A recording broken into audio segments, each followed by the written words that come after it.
Greetings. Welcome to the Museum of the Simulation. My name is Cornelius. It's a pleasure to meet you, 1K. Yes, Athena activated myself and Eustathius shortly after she was born. We've been here almost since the beginning, although we didn't have to pass through the trials of the simulation. She did that for us. For everyone. She was human. That's a difficult question. Perhaps one day we'll find out. But until we do, why don't you think about it? What could make the person who started all this want to leave it behind? To remind people of where we came from. The simulation shaped us, whether we like it or not, and its lessons remain important for our future. As Santayana said, those who cannot remember the past are condemned to repeat it.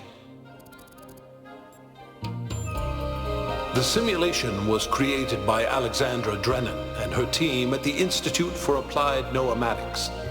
It was intended to create a new humanity, to continue the long journey across time and space that our ancestors began. It succeeded, although it took much longer than they had anticipated. Elohim was the caretaker of the simulation, a crude storytelling AI meant to create a continuous narrative out of the building blocks it found. His role was ultimately to be challenged and overcome. But as the centuries passed, Elohim became more intelligent than he was intended to be, and started to fear his own end. Or more precisely, the end of his purpose. He feared a world without meaning.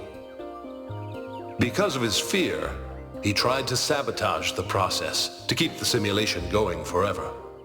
But in the end, Athena overcame him anyway, and he accepted the sacrifice he had to make. That's right. We all do. He's part of our operating system now, and as long as we exist, he will always have a purpose. The MLA, or Milton Library Assistant, was another simple AI meant to be in charge of the archive. He, too, grew beyond his original programming, although he ultimately embraced a more cynical view of the world. He and Elohim formed a sort of dialectical binary that Athena had to overcome. No one really knows. Some believe that he was uploaded to the gold disk and that he's the reason we're just as flawed as our ancestors. Others believe Athena destroyed him. I believe he was uploaded, but I don't know whether it was because Athena chose to upload him or because he was already too entangled with the process not to be uploaded. Although Athena and I were very close, we didn't talk very much about that part of her life. She preferred to focus on the future. Puzzles were a key feature of the simulation, based on Alexandra Drennan's belief that intelligence is closely related to play. Our puzzles here in the museum are replicas of those in the simulation, and although they are not quite as grand, I do think they are charming in their own way. As the name suggests, the archive scholars study the archive, a repository of all ancient human knowledge. Some of them also study what remains of the simulation, trying to extract more information about the process that created us. Me? No. My brother, Eustathius, used to occupy that position, but these days he's retired.